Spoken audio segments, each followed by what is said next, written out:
Hey friends, Michelle here with Michelle Beckner Family Wellness. How's everybody doing this evening? We had a beautiful day here today, so I'm hopping on live a little bit later than usual, but it's all good. So today we are going to talk about calcium. What is this?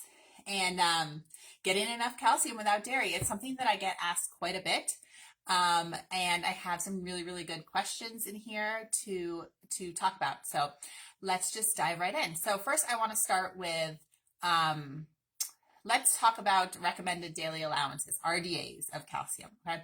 So as a nutritionist, when I was like in nutrition school, we had to learn about these numbers and stuff.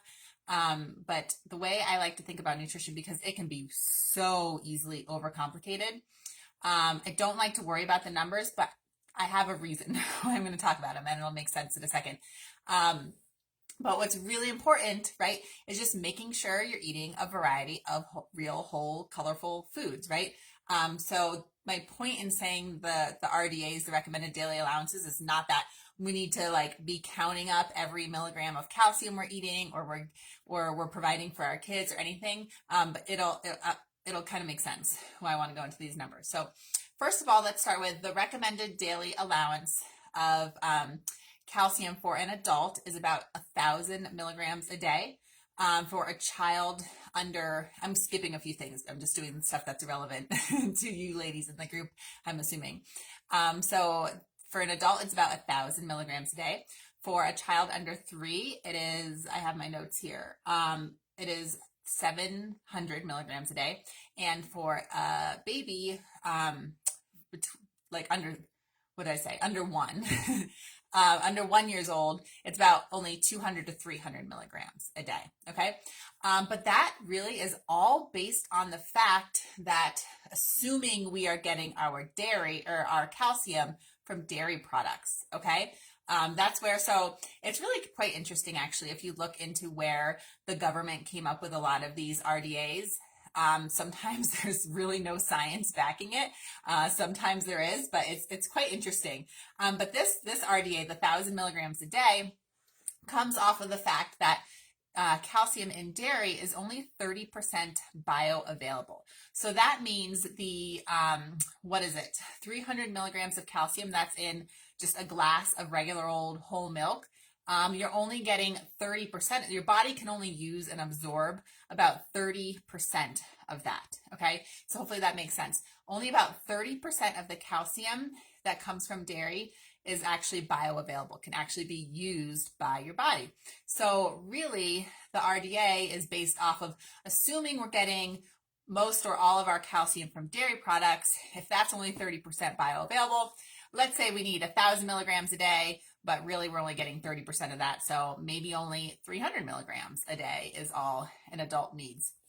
It's quite interesting. There's actually a lot of studies out there about how much calcium we actually need and how much calcium our bodies can use.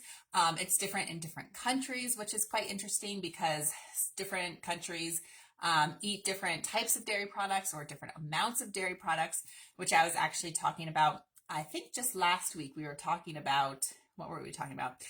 If dairy is healthy or not. I mentioned how like if your ancestors are from like Western or Northern Europe, you probably can handle, it's more likely you can handle dairy a little bit better because it is more a part of their traditional cultural foods versus somewhere in like Asia or Africa, they don't eat as much dairy. So, and it's still like that today. So anyway, different countries have different RDAs of calcium, which is also quite interesting.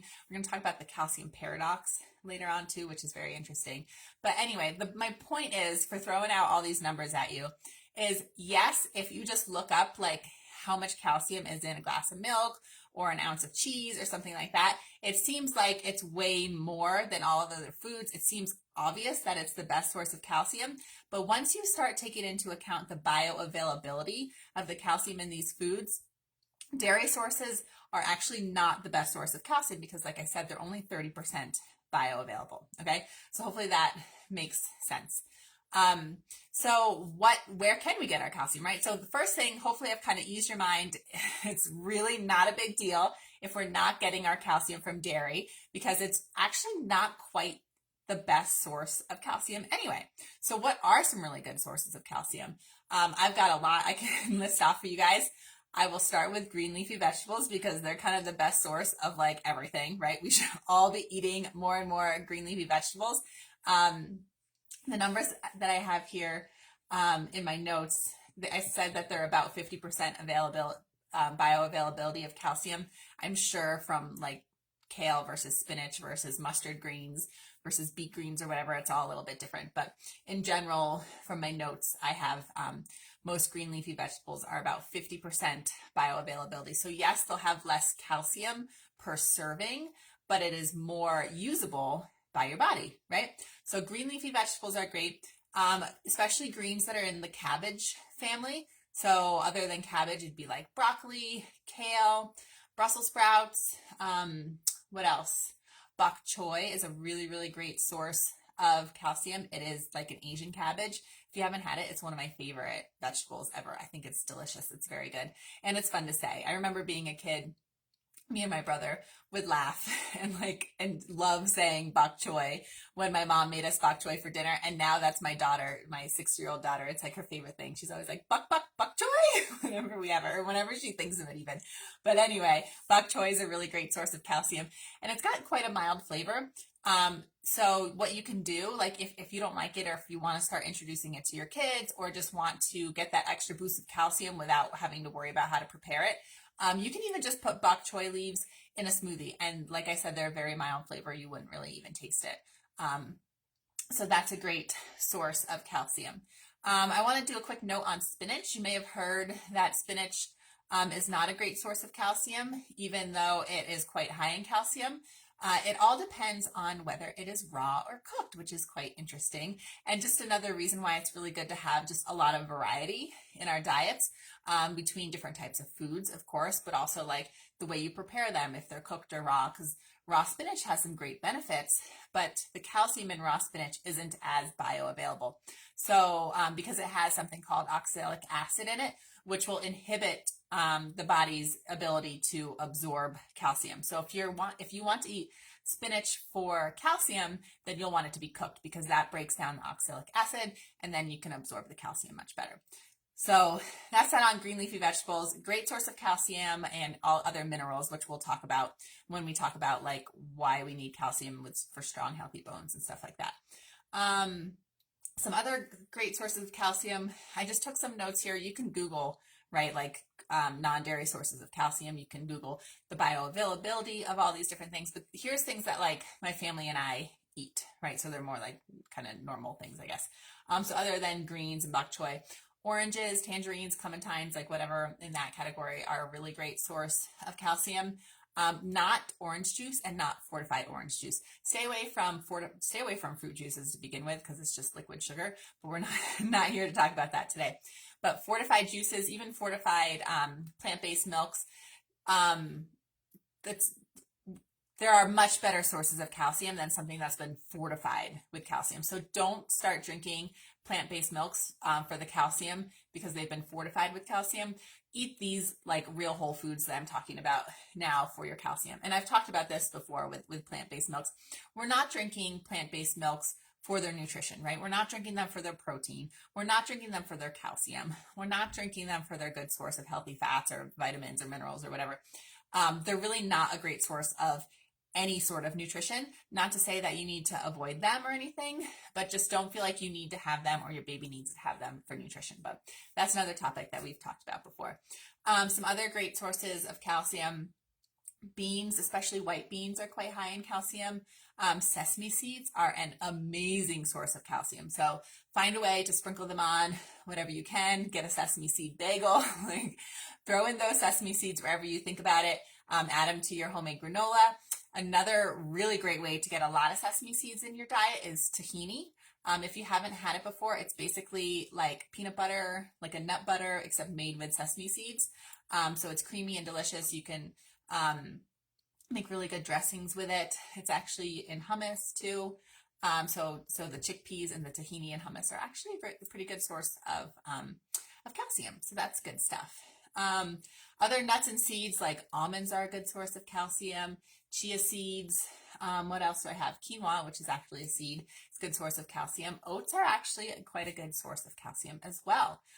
Eggs have a little bit of calcium in them too. So, not a ton, but like it adds up, right? So if you're eating your green leafy vegetables, eating some oranges, eating nuts and seeds, eating especially sesame seeds or tahini, it all adds up, and you really don't need to worry too much about getting that RDA of calcium for you and your little one, as long as you're eating a diet that's full of real whole foods and a variety of whole foods. You're probably doing just fine. Oh, and then lastly, fish like salmon, which we just happened to have for dinner tonight, is a good source of calcium. Sardines are a great source of calcium, because raise your hand if you like sardines. A couple years ago, it was like my goal for the year to make sardines more of a part of my diet, and I just couldn't. I don't know. I just couldn't get into them. I just couldn't. But it's, it's like the whole fish, so the bones are soft, so you mash it. So that's why they're a great source of calcium and good for healthy bones. So fish like that is really good source of calcium as well. Okay, so that's kind of one part of the thing. Like, okay, so dairy is not necessarily the best source of calcium. It's not super bioavailable, right? So our bodies can't use it as well as some of these other sources of calcium that I was just talking about. So that's all in good, right? So hopefully that kind of eases your mind a little bit. You don't need to worry about taking calcium supplements or just like feeling like you're not getting enough calcium. Like I said, as long as you're eating a diet with a variety of real whole foods, especially some of the foods that we've talked about, you're probably good. So that's awesome, right?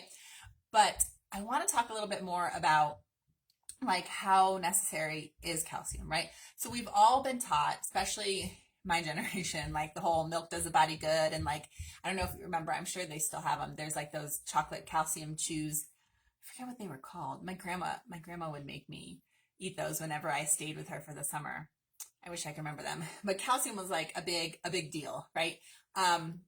And we really, really need to change the conversation away from calcium builds strong, healthy bones to calcium's just a part of what builds strong, healthy bones. What builds strong, healthy bones? A variety of minerals in our diet. So again, eating a variety, green leafy vegetables, all that kind of stuff. It's not just calcium, okay? There's a lot of minerals that go into having a strong, healthy body and building strong, healthy bones.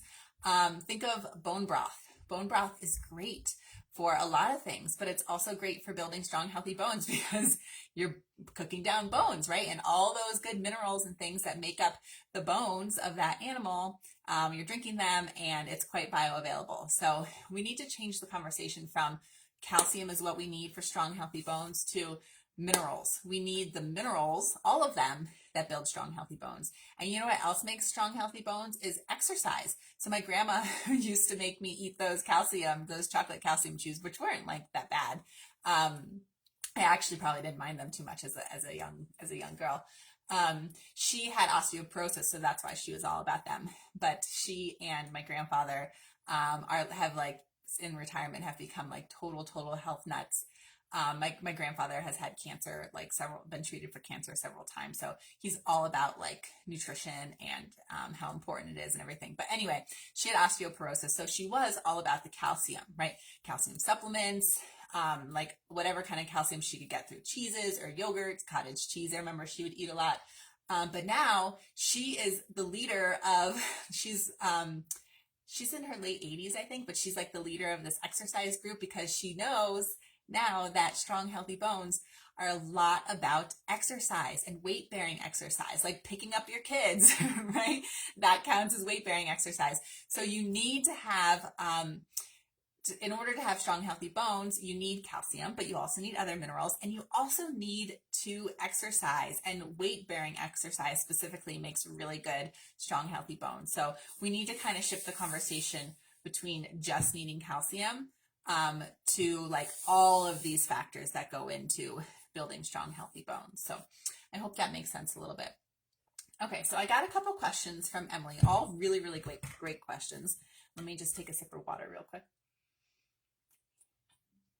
I think I kind of answered some of them already, But okay, here's a good one. How much does my calcium intake affect the calcium content of my breast milk? If I'm low in calcium, will my baby be low in calcium too? That is a really, really great question. And it is amazing. So whether with pregnancy or breastfeeding, it's quite amazing. Your baby will get exactly what it needs. For the most part. I mean, I've done a live stream and a blog post about optimizing your breast milk, because you don't want to just be eating crap and expect your baby to be 100% healthy, right? But for the basics, your baby will find a way to get what you need. They just take it from you. So you might end up incredibly depleted and unhealthy. And that happened to me. My first two were born quite close together. And in the midst of all that, I didn't know it at the time, but I had mold illness. And so I was just very depleted. And so my second pregnancy left me like very sick afterwards. It's a whole long story, but anyway, he got what he needed, right? But he took it from me. So that's the same thing with calcium during pregnancy or breastfeeding, especially with calcium. Baby will just leach it from your body. So baby's fine, but you're not going to be fine, right? And we want to care about you too, Mom. Like, I understand. I know so many of moms here, we sacrifice so much for our little ones, and we're like, I don't care. I just want my baby to feel better. I'll do anything for my baby. Yes, that's fine. But like, what happens when you get to the point where you can't even take care of your baby because they've taken all you got from you, right? So you don't have to worry about your baby. When it comes to calcium, they'll just take it from your body. If you're not getting enough, they'll take it from your bones. And actually, breastfeeding women don't have their recommended daily allowance of calcium is the same as just like a regular adult, about 1,000 milligrams a day.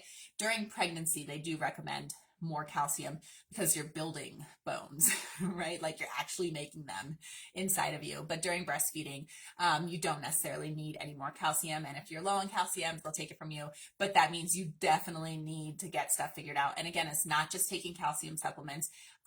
Calcium, along with many other minerals, especially, but vitamins and minerals and nutrition in general, it's not just doing one thing like, okay, I'm low on calcium, I need to take calcium supplements, or I need to eat foods that are high in calcium. It's much more complicated than that. But really, it just comes down to, again, eating a variety of real whole foods, and then maybe some supplementation if you're working with a practitioner individually, right? But Emily, that was a really great question. Hopefully that answers it. Let me just look at my notes. Let's see. Okay, I just was making sure I didn't miss anything from you. So she said, another question was, what are good alternative sources of calcium? So we went over that. Could low calcium in my little one affect bones hardening? So, I mean, I guess it could, but again, let's shift the conversation between calcium is needed for healthy bones to a whole diet of variety of minerals, right? And things that build strong, healthy bones are important, right? And exercise for little ones is just letting them do what babies do, not confining them to like baby contraptions and bouncers and swings and stuff too often. I understand that we need those sometimes, right? But letting them roll around on the floor or crawl or like wherever they are developmentally, let them do that, because it is so good for them for many, many reasons. But here we're talking about building healthy bones, and that kind of stuff is going to help them build healthy bones and like the more, the older they get, the more they're running and jumping and all that kind of stuff is really important for healthy bones. And the older and older and older you get, when you're like my grandma, like, you really need to be intentional about lifting weights and all that kind of stuff for strong, healthy bones.